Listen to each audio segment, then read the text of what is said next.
எவனும் மடிந்த மண்ணில் வீழ்வான். ஏனெனில் நிகழும் பாரத போரானது தனது இறுதி கட்டத்தை நெருங்கிவிட்டது.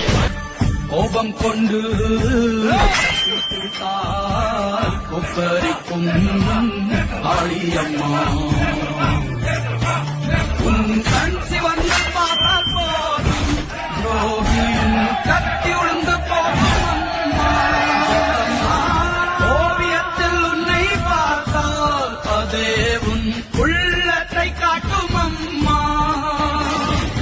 அனைவரையும் ஆதரிக்கும் தாயாகிய அன்னபூர்ணி நீ அம்மா. நான் மேற்கொள்ளும் சபதத்தையும் கவனமாய் கேளுங்கள்.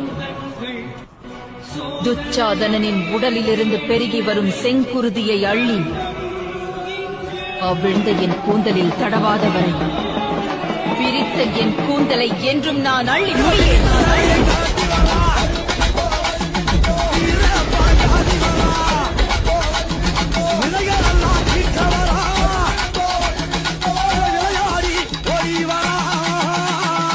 திக்கு எட்டும் சூன்யமாச்சே,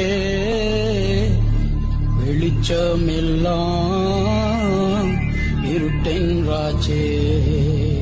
இன்னலால் உள்ள இந்நிலை கடந்த நன்னிலை எங்குள்ளது கோவிந்தா? வற்றி போச்சே ஆன்மா மட்டும் மிஞ்சி போச்சே.